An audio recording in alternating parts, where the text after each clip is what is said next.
Good morning. নমস্কার, আমি Mampi. Homemaker মাম্পির আরও একটি নতুন ব্লগে আপনাদের সবাইকে স্বাগত জানাই। আশা রাখছি আপনারা সবাই খুব ভালো আছেন, আমরাও বেশ ভালো আছি। তো আবারও চলে এসেছি নতুন একটা ভিডিও নিয়ে। আশা রাখছি ভিডিওটি আপনাদের খুব ভালো লাগবে। আজ হচ্ছে বুধবার আর এখন বাজে সকাল 9টা। তো এখন থেকে আপনাদেরকে সঙ্গে নিয়ে ভিডিওটি শুরু করলাম। ওদিকে ঘরদুয়োর সব গুছিয়ে বাবুর স্কুল ইউনিফর্মটা বের করে খাটের ওপর রেখে এসেছি। আর এই যে বিজয় বাজার থেকে চলে এসেছে, তো আজকে বিজয় বাজার থেকে দেখলাম বর্তমান কলা নিয়ে এসেছে। এই কলাটা এই সময়টাতেই পাওয়া যায়, বেশ ভালো লাগে খেতে। যাই হোক, ওদিকে বাজার টাজার সব গুছিয়ে ভাতটা বসিয়ে দিয়েছি। আর এই যে প্রথমেই বাবুর টিফিনটা তৈরি করে নেব। আর আজকে বাবুর স্কুলের টিফিনে দেব হচ্ছে পাস্তা। এটা হচ্ছে দিসানোর ফুসলি পাস্তা। এটা পুরোপুরি আটা আর সুজি দিয়ে তৈরি করা। এর মধ্যে কোনো রকম ময়দা নেই, আর্টিফিশিয়াল কালার, ফ্লেভার কোনো কিচ্ছু নেই। ভীষণ হেলদি, তার পাশাপাশি ভীষণ টেস্টিও হয় এই পাস্তাটা খেতে। আপনারা যদি এই পাস্তাটি ট্রাই করতে চান, আমার ডিসক্রিপশনে লিংক দেওয়া থাকবে, আপনারা চাইলে ওখান থেকে বাই করতে পারেন। ভীষণ হেলদি, তার পাশাপাশি ভীষণ টেস্টিও হয় খেতে। আর এই পাস্তার মধ্যে বেশ পরিমাণে প্রোটিনও থাকে, যে কারণে পেটটা অনেকক্ষণ ভরা থাকে। ওদিকে পাস্তাটা সেদ্ধ করতে বসিয়ে দিয়েছি আর ভাতটা ফুটে উঠেছিল, তাই নামিয়ে ঢাকা দিয়ে রেখেছি। আর এদিকে কড়াইয়ের মধ্যে আমি পাস্তাটাও ঝটপট করে রেডি করে নিচ্ছি। আজকে পাস্তাটা আলু, পেঁয়াজ আর একটু বাদাম ভেজে রেখেছি, এই দিয়েই করব। এই দিয়েও খেতে খুব ভালো লাগে। এর মধ্যে ডিম দিলে আরো বেশি ভালো লাগতো, তবে ডিমটা দেবো না, কারণ বইয়ের ব্যাগের মধ্যে নিয়ে যাবে, তো সচরাচর আমি ডিমটা দিই না। আর আজকে জানেন তো, ঘুম থেকে উঠতে বেশ লেট হয়ে গেছে। আসলে ফোনে অ্যালার্ম দেওয়া থাকে, তবে ফোনটা সুইচ অফ হয়ে গেছিলো, যে কারণে আর অ্যালার্মটা বাজেনি। সেই কারণে ঘুম থেকে উঠেই একদম ঝটপট করে সমস্ত কাজ করে নিয়েছি। ঘরদোর গুছিয়ে চা খাওয়া হয়ে গেছে। বিজয় চা খেয়েই গিয়েছিল বাজারে, আর বাজার থেকে চলে এসেছে। তো বাজার টাজার সব গুছিয়ে রেখেছি, মাছে এখনো হাত দিইনি। তো আগে সকালের খাবারটা করে দিই, বাবুর টিফিনটা করে দিই স্কুলের। তো এইগুলো রেডি করা হয়ে গেলে তারপরে আমি রান্নাটা করে নিতে পারবো।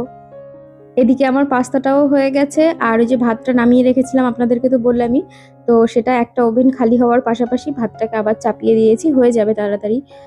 এদিকে টিফিনটা রেডি হয়ে গেছে, জলের বোতলটাও ভরে দিয়েছি। একটা দায়িত্ব মোটামুটি পালন হলো। তো চলুন এই টিফিন বক্স আর জলের বোতলটা বাবুর কাছে রেখে দিয়ে আসি, টেবিলের ওপর রেখে দিয়ে আসি, ও পরে ঢুকিয়ে নেবে বইয়ের ব্যাগের মধ্যে। আর এদিকে ভাত তো প্রায় হওয়ার মধ্যেই, একটু পরেই ভাতটাও উপর দিয়ে দেবো। আর এদিকে আজকে একটু চাল কুমড়োর ঘন্ট করব। বিজয় বাজার থেকে আজকে চাল কুমড়ো নিয়ে এসেছে। আর চাল কুমড়ো, লাউ এগুলো ফ্রিজে রাখলে না তেমন একটা টেস্ট থাকে না, তাই এইগুলো না আমি সচরাচর দিনের দিনই রান্না করতে বেশি পছন্দ করি, না হয় বড়জোর পরের দিন। মানে 2-3 দিন রাখলে সত্যি বলতে কেমন যেন হয়ে যায়। আর আজকে চাল কুমড়োটা নিরামিষ করেই করব। আর যখন পাস্তা করছিলাম তখন একবারে একটু বেশি কোয়ান্টিটিতেই বাদামটাও ভেজে রেখেছি, কারণ এই চাল কুমড়োর ঘন্টর মধ্যে বাদাম দিলে না খেতে খুব ভালো লাগে। বড়ি দিলেও ভীষণ ভালো লাগে, তবে আমার ছেলে বড়ি তেমন একটা পছন্দ করে না, বাদামটা দিলেও বেশি ভালো খায়। এমনিতেই সবজি খেতে চায় না, তারপরে যদি ওর মন মতো না হয় তারপরে আবার বেশি খাওয়ার সময় বেশি আইঝাই করবে। সেই কারণে ও যেভাবে খেতে পছন্দ করে সেইভাবেই করে দেওয়ার চেষ্টা করি। আর সত্যি বলতে এইভাবে করে যে কোনো চাল কুমড়োর ঘন্ট বা লাউয়ের ঘন্ট করলে খুব ভালো লাগে খেতে। কোনো কিচ্ছু লাগে না, শুধু ফোড়নের মধ্যে আমি একটু এর মধ্যে জিরে, পাঁচফোড়ন, লঙ্কা মানে শুকনো লঙ্কা, তেজপাতা ফোড়ন দিই। তারপরে চাল কুমড়ো গ্রেট করে দিয়ে, অনেকে মুগের ডাল দেয়, মুগের ডালও দিলে আরও বেশি ভালো লাগে। আর বাদাম দেবো, আর তার সঙ্গে একটু আদা গ্রেট করে দিই, শুধু এর মধ্যে ওই আদাটার ফ্লেভারটাই বেশি ভালো লাগে। আর জিরেটা আমি ফোড়নেই দিয়ে দিই, এর মধ্যে কোনো রকম জিরে বাটা ফাটা আমি কোনো কিছুই দিই না। আর নামানোর আগ দিয়ে একটু মিষ্টি আর ঘি দেবো, তাহলেই খেতে খুব ভালো হয়। যাই হোক, এদিকে আমার চাল কুমড়োর ঘন্টটা হয়ে গেছে। আর সত্যি বলতে আমার ছেলে চাল কুমড়োর ঘন্ট, লাউয়ের ঘন্ট খেতে খুব ভালোবাসে। চাল কুমড়ো ভাজা খেতেও খুব ভালোবাসে, আমার কাছেও চাল কুমড়ো ভাজা খেতে খুব ভালো লাগে। নেক্সট দিন যদি করি আপনাদের সঙ্গে অবশ্যই শেয়ার করব। আর এই চাল কুমড়ো বা লাউয়ের মধ্যে যদি মাছের মাথা পড়ে বা চিংড়ি মাছ পড়ে, তাহলে স্বাদ আরো বেশি দ্বিগুণ হয়ে যায়। যাই হোক, আজকে বাড়িতে মাছের মাথাও ছিল না, চিংড়ি মাছও ছিল না, তবে নিরামিষ করে করেছি, সেটাও খেতে খুব ভালো হয়েছিল। আর বাবুও বলছিল খুব ভালো খেতে হয়েছে।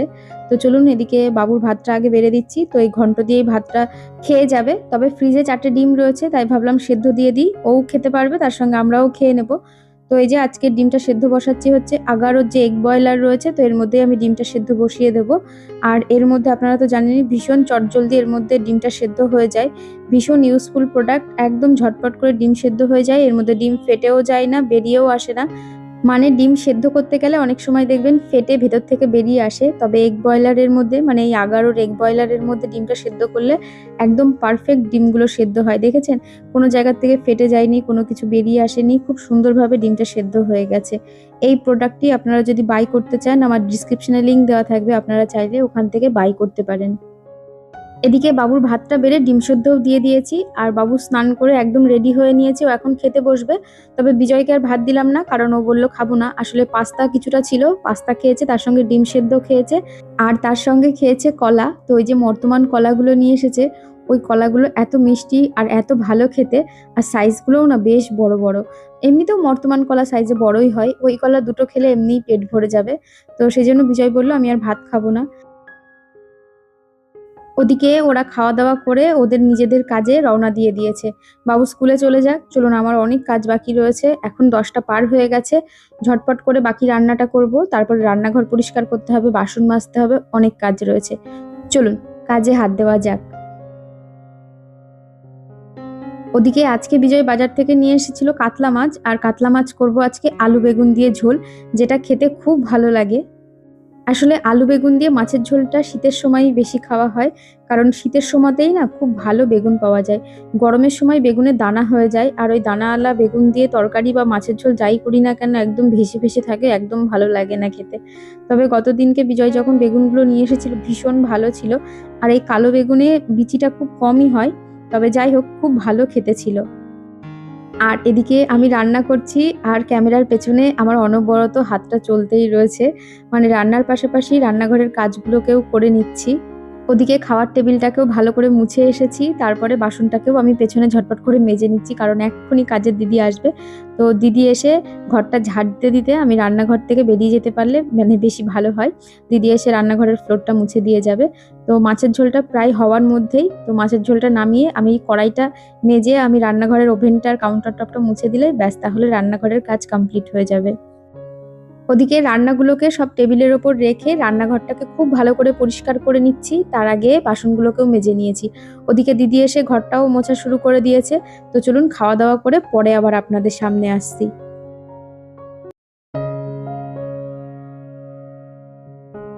গুড ইভিনিং, আবার অনেকক্ষণ পর আপনাদের সামনে এলাম। এদিকে আমার সন্ধ্যা দেওয়া হয়ে গেছে, বাইরে পড়ছে বৃষ্টি, বেশ সুন্দর ওয়েদার। আর বিজয় বাইরের থেকে নিয়ে এসেছে ভেজিটেবিল চপ, তার সঙ্গে ডিমের ডেভিল নিয়ে এসেছে। তো চলুন এখন মুড়ি দিয়ে জমিয়ে খাবো সবাই মিলে বসে, তার সঙ্গে বিজয় করছে চা। আজকে সন্ধ্যার টিফিনটা তো একেবারে জমে গিয়েছিল। যাই হোক, ভিডিওটা আর বেশি বড় করব না। আর আজকের ভিডিওটা আপনাদের কেমন লাগলো অবশ্যই কমেন্ট করে জানাবেন, ভালো লাগলে একটি লাইক করবেন। যারা নতুন বন্ধুরা আছেন, ভিডিওটি প্রথমবার দেখছেন, আপনারা চাইলে সাবস্ক্রাইব করে আমার পাশে থাকতে পারেন। আবারও দেখাবে নতুন একটা ভিডিও নিয়ে, ততক্ষণ সুস্থ থাকবেন, ভালো থাকবেন, টাটা।